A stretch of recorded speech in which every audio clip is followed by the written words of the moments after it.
when I first started in real estate, my why was a picture of a school bus. And I wanted to be able to put my son on the bus in the morning and be there when he got off. And I do that. Welcome to the Idaho Real Estate Investor Show, where we bring strategies and knowledge that will help you succeed in Idaho's ever-changing real estate market. I'm Jonna Weber. I'm an Idaho investor, realtor, and entrepreneur. I've been successfully investing for over 2 decades and helping countless others do the same. We'll bring you real stories from successful investors, expert advice, and insights to help you build generational wealth through the power of real estate. Whether you're just getting started or well on your way, let's jump in. Welcome back to the Idaho Real Estate Investor Show. I'm Jonna. I'm so excited to have you along on our journey today. We are doing something a little different, shaking things up. And if you are in a point where you are looking at possibly changing careers or what's next in your journey, you're not going to want to miss our episode today and our very special guest. I am thrilled to invite my friend Kate McGwire on the show. And Kate, let me tell you a little bit about her. If you don't know her, her name may sound familiar. She is truly an OG in the Boise market. And for many years, many of us all across the valley were inspired and laughed along with her on her morning radio show, Mike and Kate, on Mix 106. I think it's been about 9 years since that show aired with that name. But let me tell you, I'm fangirling a little bit here, Kate. So welcome to the show. Thank you. I'm honored to be here. Yeah. And all that you have built. I'm a guest on your show. This is awesome. This is so much fun. And it's not just random. I didn't just pluck her and see, where's Kate today? I loved her show 9 years ago, but we've been in community and getting to know each other over the last year or so. And Kate and I are both realtors together. So we're colleagues in that capacity. And then Kate has delved into the idea of looking into real estate investing. We'll talk about that a lot. But really, the main reason that I thought it was so important to have you on the show, Kate, is you had a major life change and several life changes, but you kind of deconstructed your life. I blew it up. You blew it up. I In did. fact, I'm going to read something to the audience really quick. Okay. I don't know what I'm going to read here, but I found a letter. You were obviously a very popular, if you're newer to Boise and you don't remember this radio show, I specifically remember stories from you, Kate, from years ago. And I don't even know if I was driving my kids to school. Sometimes I was doing a commute to work, but you kept so many of us company across this valley for years and years. And I remember your dog. I remember the sad moments with your dog. Oh my your goodness. boyfriend.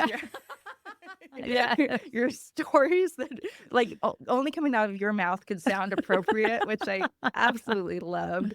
And I love that you could just hang with the guys and be your complete vulnerable yourself. And then got to know you this last year. And I was so, actually, I have to say, surprised at your calm and sweet demeanor, because you're just calmer in person than you were able to, then you projected this radio personality. How did you do that? And by the way, how did you have that energy every morning? Well, I'm naturally a morning person. I get asked that a lot. So I don't struggle to get up in the morning. I also have, I call it party narcolepsy, where if the sun goes down, I want to go to sleep. So I'm not your late night friend. Okay, so it's natural still, for you. Yeah. Like I have an extroverted personality, but I also recharge introvertedly. So I am quiet at times. And especially, I think, in the new world of real estate for me, I am more intimidated than comfortable a lot of the times. And so I think that makes me a lot more quiet. And I'm always trying to learn something new. Yeah, we had such success with our show, and I felt so comfortable in the radio world. And I think that made me a lot louder than I am today as I'm finding my way through my new world. Oh, that's awesome. Yeah. Well, it's great. That takes such a special type of personality. And you still are. I'm sure you're recognized frequently, which is so ironic because it was radio, right? Yeah. But how did your face get so recognizable? Is people hear your voice and then they just go, oh, that must be Kate? And I do get that. And I find it to be such a compliment, especially like coming up on 9 years since I've been in radio, that people remember my voice and they'll say, you feel really familiar. They don't say you look familiar. They say you feel familiar. And then I feel so egotistical to say, well, did you listen to the radio? But and then the buttons or the light connects. And so, yeah, it was, I think because I took our show outside the show and I wanted to get to know our listeners. And so I think that's where a lot of the recognition came from. And obviously social media and things like that changed it. But I really wanted to meet the people that listened to me. And I did adult field trips on my Kate University adventures, which I still do because I miss. I've seen those. Those look Yeah. like so much fun. I love radio. It's weird to say I blew it up because people think like something bad happened. And it didn't. It just, I was looking for something else. And I knew I couldn't get it being on the radio. And at that time, was radio starting to change? Was like Sirius and all the different subscription Yeah. things on the market? So the satellite radio, the subscription That's stuff. what I was looking for. Yeah. Satellite. Yes. Yeah. And and to me personally, social media changed radio. Oh, for sure. I didn't go into radio to become famous. I got into radio because I love to tell stories. And for some reason, I was a magnet for crazy things happening to me and had the ability to take something that happens every day to everyone else and share it in a way that people could relate to, I think was my strength. And I loved sharing those stories, but it wasn't about my face being out there, being on TV or anything like that. And so when social media came around, it changed for me. I felt that introverted part of me was like, whoa. And I had corporate companies that owned us saying, okay, now people want to see what you're doing after 10 a.m. Take pictures of your house, take pictures of what you're doing. And I was like, no, that's like my time. That's where I go and recharge my batteries. And so it's because now we're expected to share it all. I was going to say, there's no boundaries. Like 7 to 8 stories on Instagram every day about a day in the life. Yeah. And I didn't want to share that. And luckily, I didn't need to. I think I made enough of a connection with people in the morning that I didn't have to invade my privacy, but the pressure didn't stop. And that, honestly, that was where the shift started for me. And for those of you that don't know, I was single my entire radio career. And I was single until I was 40. And that was the reason I left. I left radio in search of love. I love that. And the reason I have this notebook is I wanted to share this little quote. So I found the letter that you wrote to your listeners. Oh my gosh. Back from 2016, yeah, January. So it is yeah. almost 9-year anniversary. And it's long. You can Google it and find it, by the way. But this sentence or this little paragraph you wrote, I'm just going to read here. But you said, because you searched, you decided, you talked for months, I know, whether you were going to blow up your career, as you say. And you said, but in the end, I couldn't silence the noise. I blame the wild child within me. Her lust for life is endless. She craves new adventures. She looks at a mountain and wonders what's on the other side. She gets restless and is constantly wondering what else she can learn from this big wide world. It started out as a whisper, and then the volume kept getting louder to the point I couldn't ignore it anymore. It's so true. So here you are, 9 years later. Yep. What would you say to that person that wrote that in 2016? I would say, bravo. I think there's the fear of the unknown holds us back, and the fear of not having a roadmap of a guarantee of what's out there. Mm-hmm. I did not in my radio world, and I don't fault any of them for this. I did not have anyone saying you're doing the right thing. I did not have any managers or like that. I had one that was very understanding, but at the same time, we had a show that had been on the air for 16 years that was number one in our market, number one female, number one male, like all the number ones that you're trying for. And right in the middle of it, I'm like, I got to go. And they just thought I was not. So I didn't have this support, but I like hearing that. I mean, it almost made me tear up because I was like, I did it. And I was able to get out of the identity that everyone else wanted to keep me in. Okay. I love that. Yeah. And that is so important. And part of the reason I was so excited to get you to be able to share your story here is because it's so important. And you and I share a lot in common, probably more than you even realize. But I got my license and changed careers at age 40. Totally changed career from being, and mine was more of a stay-at-home mom and then part-time teacher, just thinking, oh, maybe I can do 2 or 3 things and transactions and with no vision of where I was going. So it's very different. I didn't come from that fast pace coming in the public spotlight. You did, but we both kind of had that screech at that age and then move forward. And I come across so many people that are around that age range. And I don't care if you're listening to this and you're 25 or 65, it can happen. There can be little whispers that happen at any age. It just seems to be kind of a common that midlife kind of itch thing. It's never too late. No, never. Yeah. So I love that you listen. Was it just like a small like whisper that you had that initially? It was, yeah, I think it was. So if you listened to our show, I struggled with dating and meeting the right person, which is something I just thought would come naturally to me in my life. And then, so it started with that where it was like, suddenly it was like, I don't know if I can meet someone and have this relationship that I want while being in the public eye.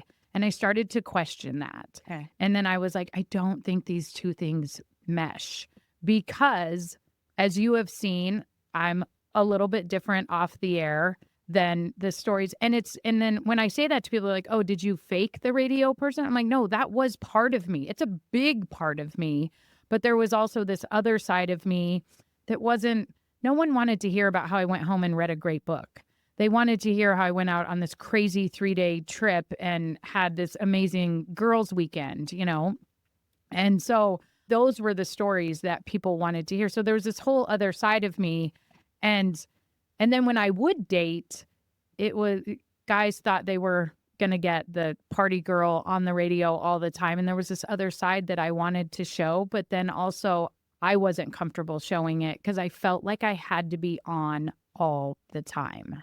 And It's exhausting. It was very hard to develop relationships, whether it was romantic relationships or a lot of my friendships ended after I left radio because people just wanted me in that role. They wanted the free concert tickets. They wanted, Oh, wow. so it was a big shift in all aspects. But yeah, that voice started inside of, I don't think these two things can occur at the same time. And then when I would vocalize it, people would be like, the right guy won't care what you do for a living. And then the voice got louder of, no, there are some men out there that just wouldn't be comfortable, because there was a perception that every Monday morning I would come back on and talk about the date I had on Saturday night. That was not true at all. If I ever did talk about something, I made sure there was at least a minimum of 6 months.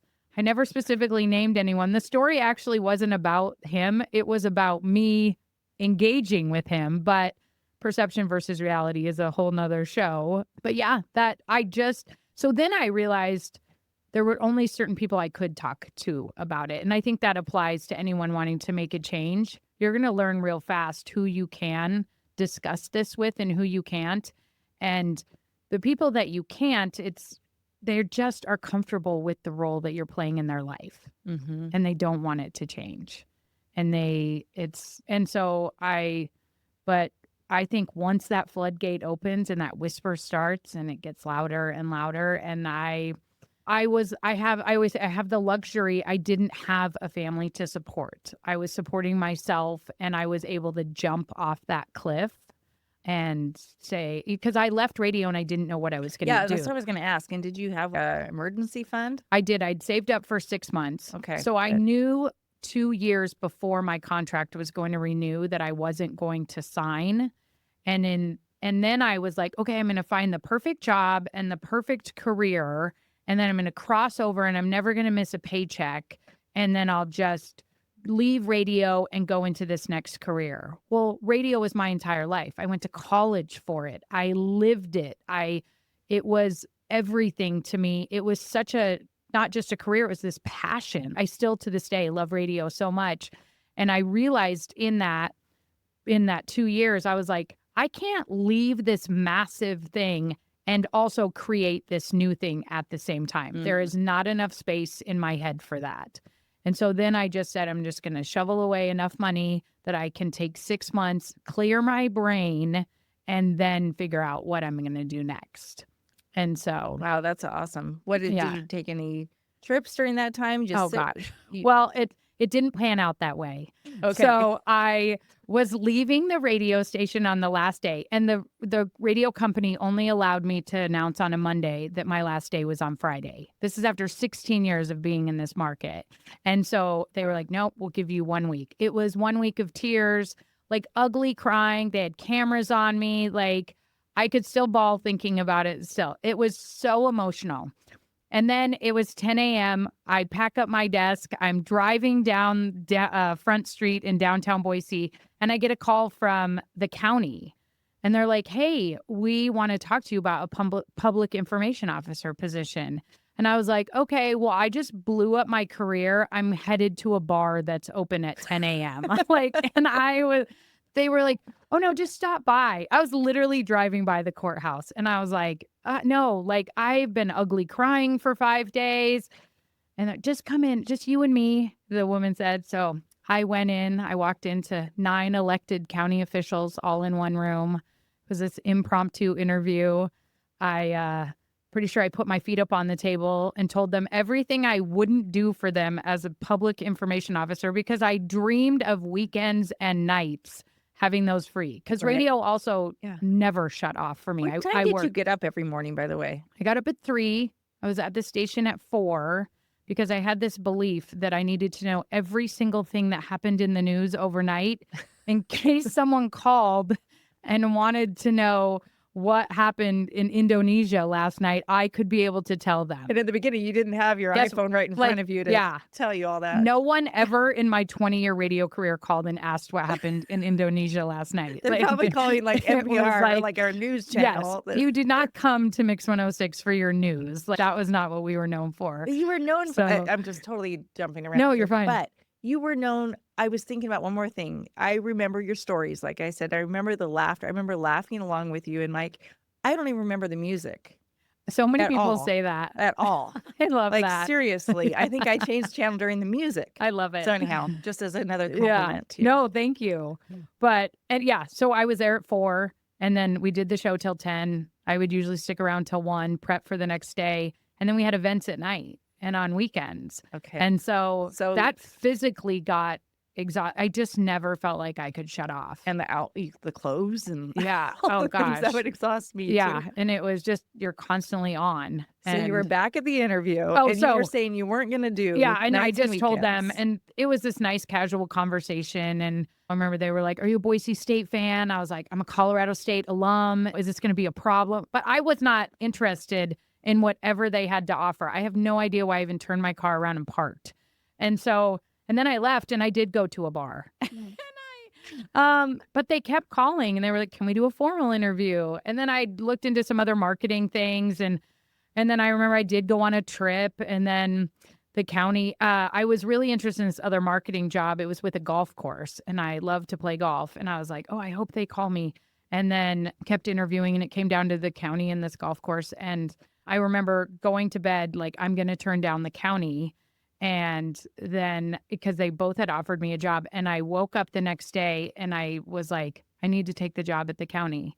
And I was like, I just had this huge, bigger than life career and no personal life. And I wanted to turn down the county because it sounded boring. And I was like, I think I need to go boring and catch my breath so I can get a personal life. Like, I woke up with this epiphany.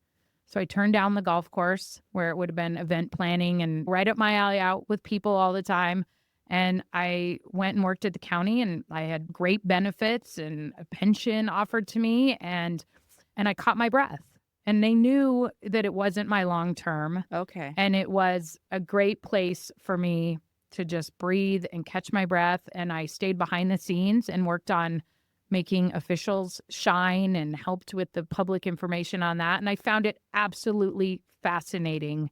I thought I knew everything, because I read the news every day and I knew nothing about what our county does for our community and what their limitations are based on state law, which I think it was just absolutely fascinating, which has helped me in my real estate career. But so, and then in that time I did, 18 months later, I met my husband. And then because we're older, we decided to have our son first. And then when I was pregnant, I'd always thought I wanted to be a stay-at-home mom. And so we realized we needed two incomes.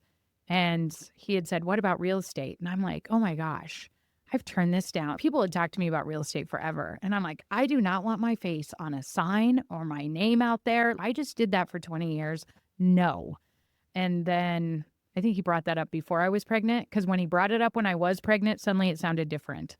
And I swear the pregnancy hormones, it was, to be with, the flexibility of it, owning my own business, a lot of raging pregnancy hormones. And I was like, oh, yeah. So my 8th and 9th month when I was pregnant, I went to real estate school at night. I was still at the county. Okay. And then had my son, took a 3-month maternity leave, and then also had this idea that I would just build up this amazing real estate career at the same time, so I'd never miss a paycheck when I left the county. And be super mom, too. And be super mom to my newborn. That I realized I could give nothing to my real estate career the way I wanted to build my business while working for someone else. And then my husband's like, "When are you just going to do this?" And I just jumped. My son was 5 months old, and I'd had my license, I think at that point, for 9 months, had not done anything with it but paid the dues, and then went full time and went to the brokerage every day and took the classes and wow. And jumped again. So yeah. And that a lot of realization I hear from a lot of agents is they don't truly understand they're totally entrepreneurs by doing that, or solopreneurs as they're starting out. But when you come from that W-2 mentality of getting that paycheck, a lot of times it's, okay, got my license, show up at the brokerage. The business should just come to me, right? Business? Was that a huge learning curve? It still is. Well, I've now understand how I want to generate the business within my business, but I would say the mindset of going from a W-2 to being a solo entrepreneur has been the biggest challenge for me. It was not, and I hope this doesn't sound egotistical, but doing well in real estate is not the biggest challenge for me. It's the mindset of a W-2. I mean, I worked since I was 15. Wow. So yeah, that I would say was the hardest thing, because I'm a planner. And if I know what's coming in every 2 weeks, I can make this plan. And so learning those skills in addition to how to generate the business have probably been, I mean, it's a challenge, but I could never work for someone again, as much as I miss radio. I agree. I always say I'm unemployable. Like it just doesn't. And there's incredible people that work the whole life for somebody, and it's great. And for our listeners out there, I commend you. And I commend, there's so many people that are in callings, whether they're physicians or nurses or teachers. Oh my gosh, I had a short stint as a teacher. So much respect. It's amazing. I know for me, when I was teaching, because I'd had a taste of entrepreneurship and a couple of ventures, it was really tough to go backwards to go into that. And I lasted 1 year in that position.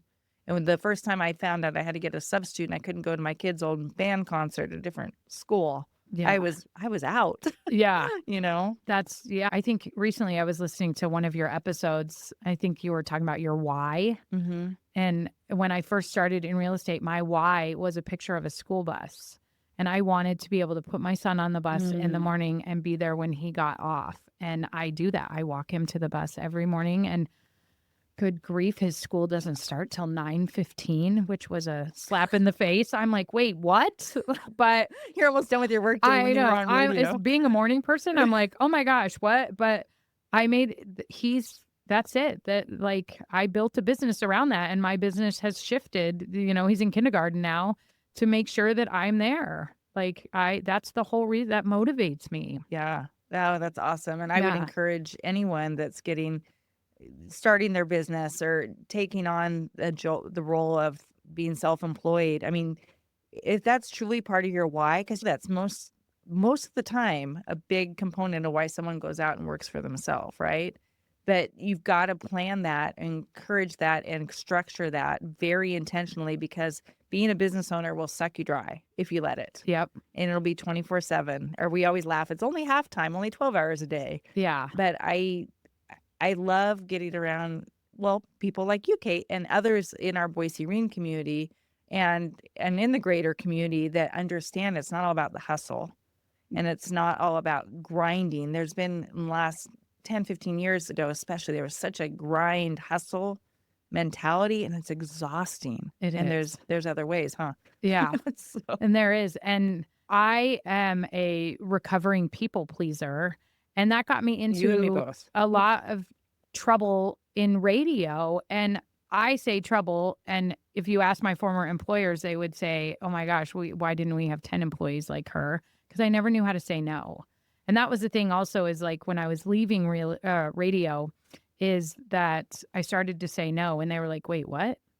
And I realized that they weren't doing anything wrong. I had taught them for 20 years that I would say yes to anything. And when you're 22, you say yes because you want to look like a team player and you want to look like you'll do anything for the company and you're a good employee. Well, just remember that teaches them how to treat you. And my co-host had 7 kids and a wife, and he said no more times than he ever said yes. And suddenly his free time was more valuable than mine because I didn't have a family, which is a whole nother dynamic of being a single person in the workforce. But I just always said yes. And then suddenly I wanted to say no. And that makes people real uncomfortable too. And in real estate, you don't have a coworker. I mean, yes, there's teams and stuff, but I realized I had to set those boundaries, and it's okay. Like when radio, I remember I was like, but I'm allowed to be single and still get to go home on a Tuesday and not do anything. My time is just as valuable as my co-host who's raising kids and has a wife. And same now. I don't need to work 24/7 to be a good realtor.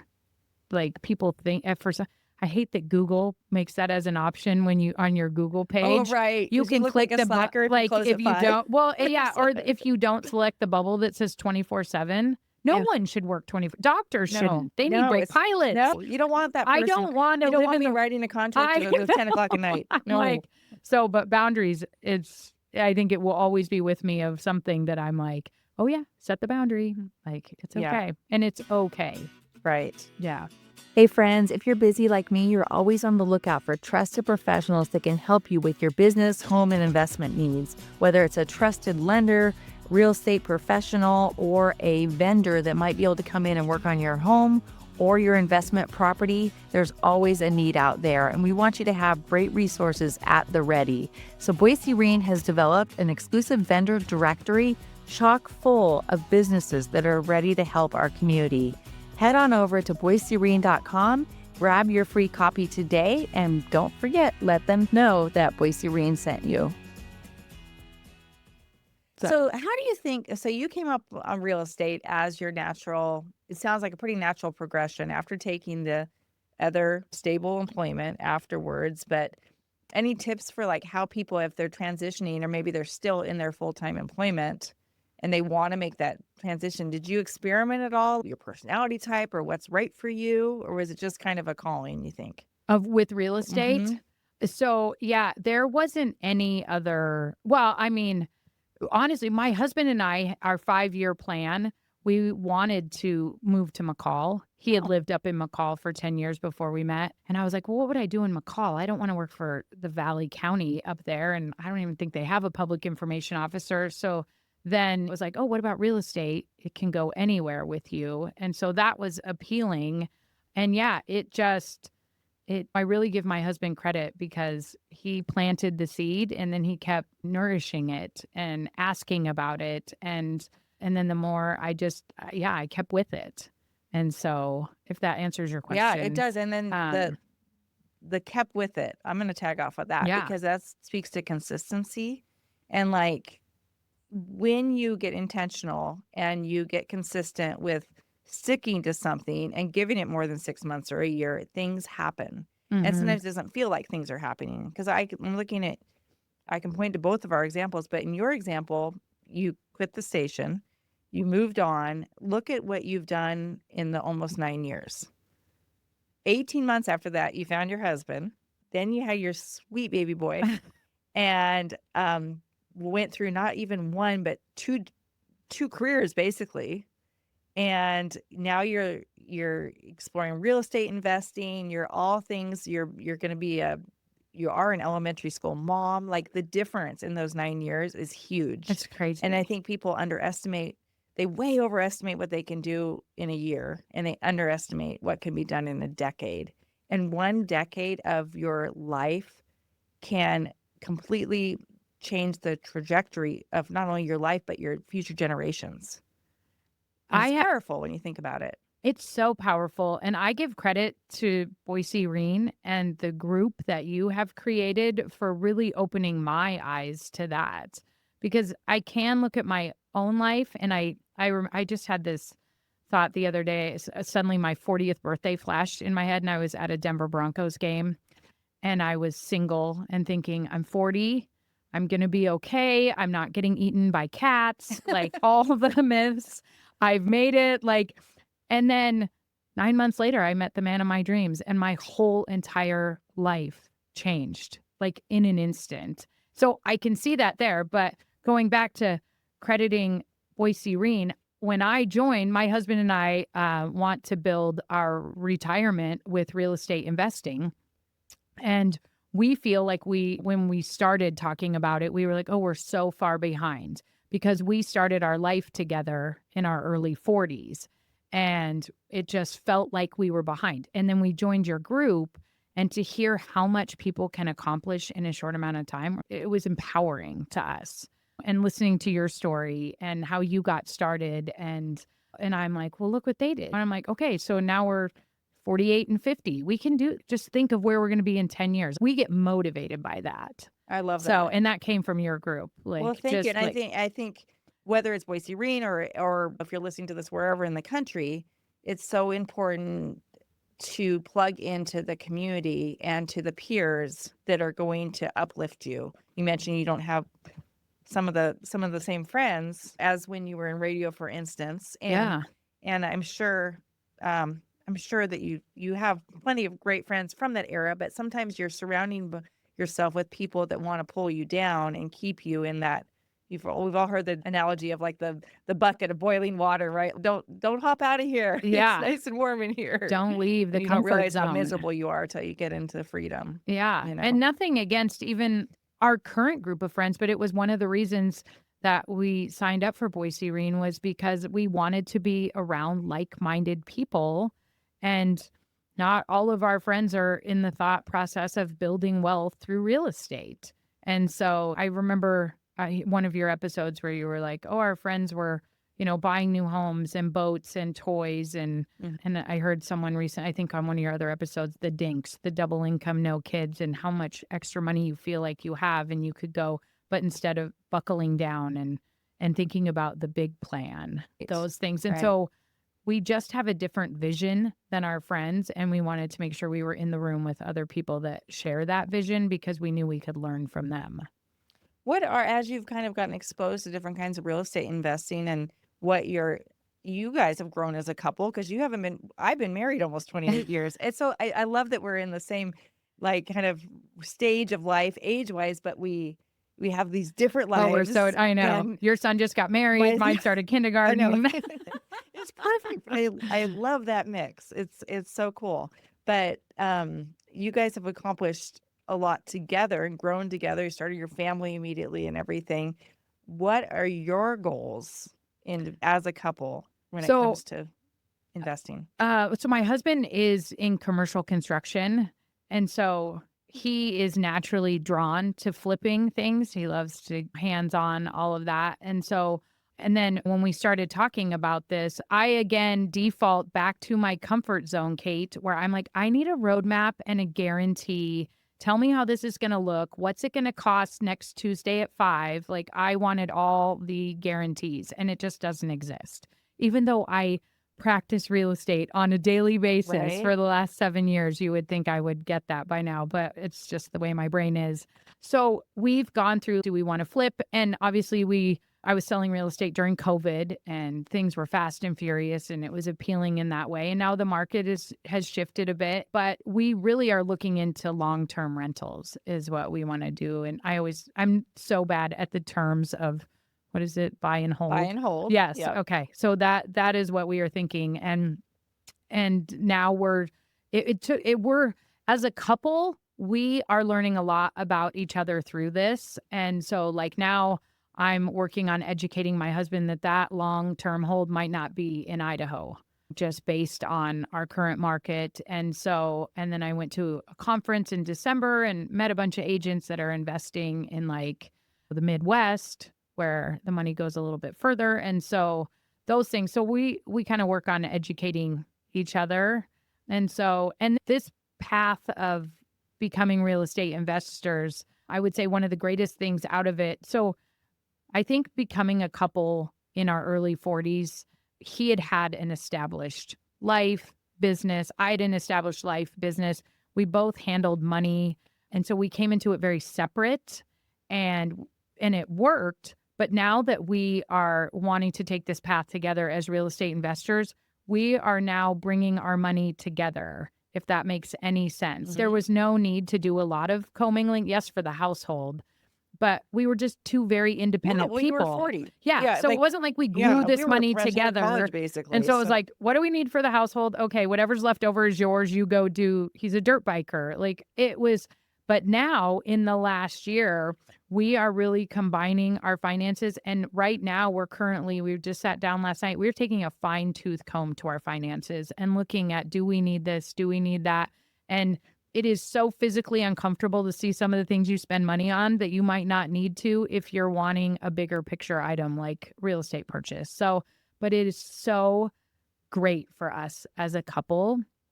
So we're in the process of that right now so that we can make these goals happen. Because I just think not being fully together on the same financial page, it doesn't work. Right. Yeah. Oh my gosh. That all speaks to partnerships, whether it's your spouse or whether it's a business partner. It's absolutely huge to be aligned on that. And we weren't fighting about money. And I've heard other people say like, well, if one partner wants to spend money and the other one doesn't on real estate, I've read that in books and heard that.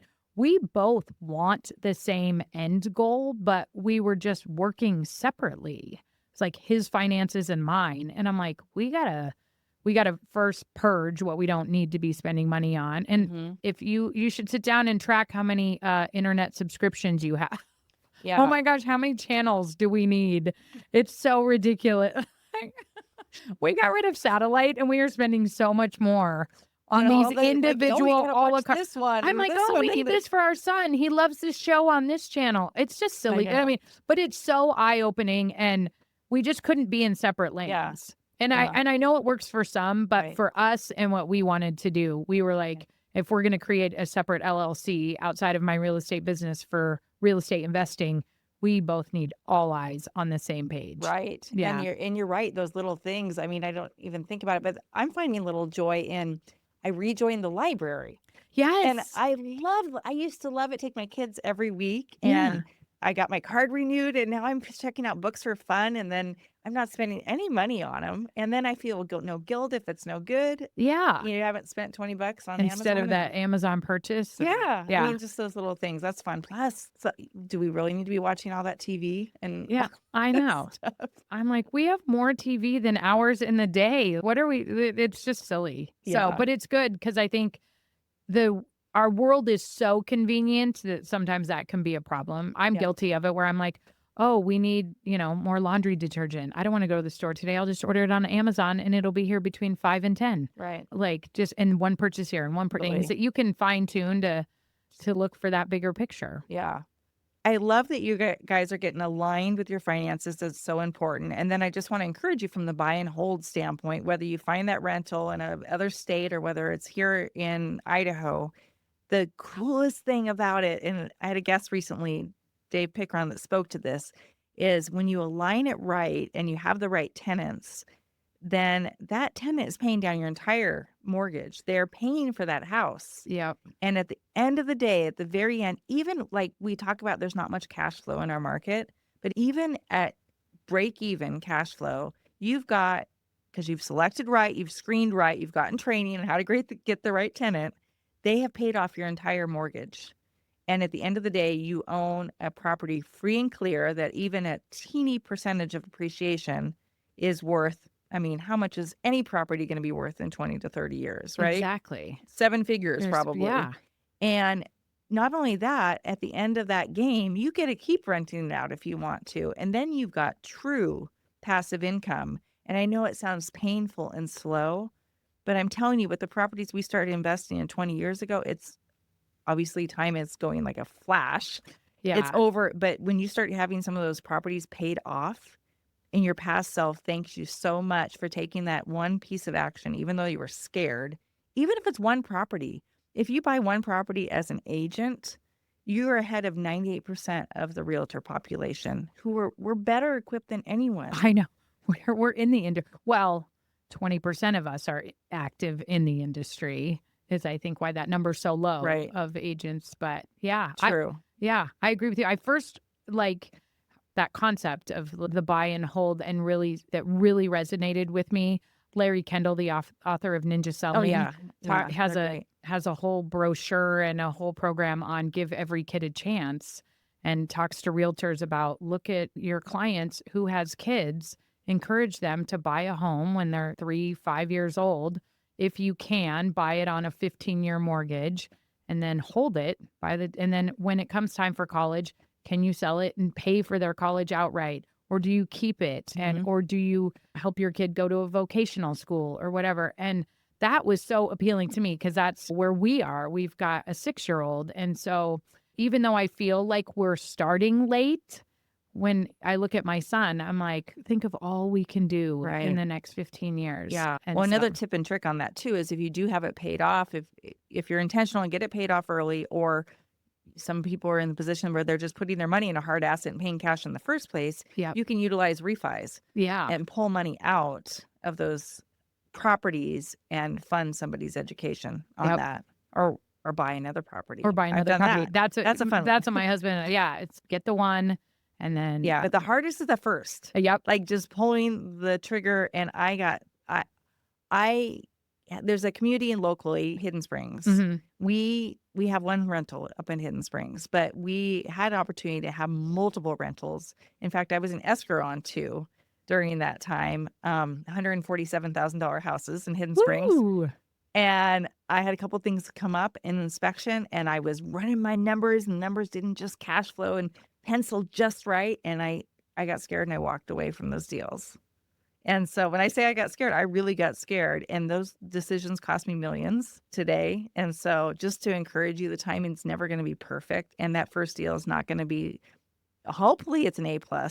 But sometimes it's not a home run, but just getting that single gets you in the game, right? Yep. So I'm excited for you guys. Just to get started. Yeah. We're excited. It's too. awesome. So, well, and I want to just mention your podcast as we wrap up here. Okay. What's the name of it, Kate? Secrets with Kate McGwire. Not real estate related. Not at all.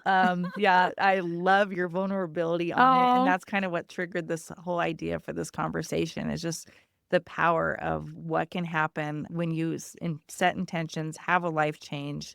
And for anyone listening that may be single and wondering if that right person is out there or have questions about that or having a child later in life, you have to listen. It's a great listen. I know it's a passion project and your main gig is real estate and you're doing wonderfully here in the Valley, but it's just a really fun listen. Oh, thank you. Yeah. I remember always saying to myself when I was single, I was like, if I always believed that I would find someone, I wasn't sure if time would be generous to me to make me a mother.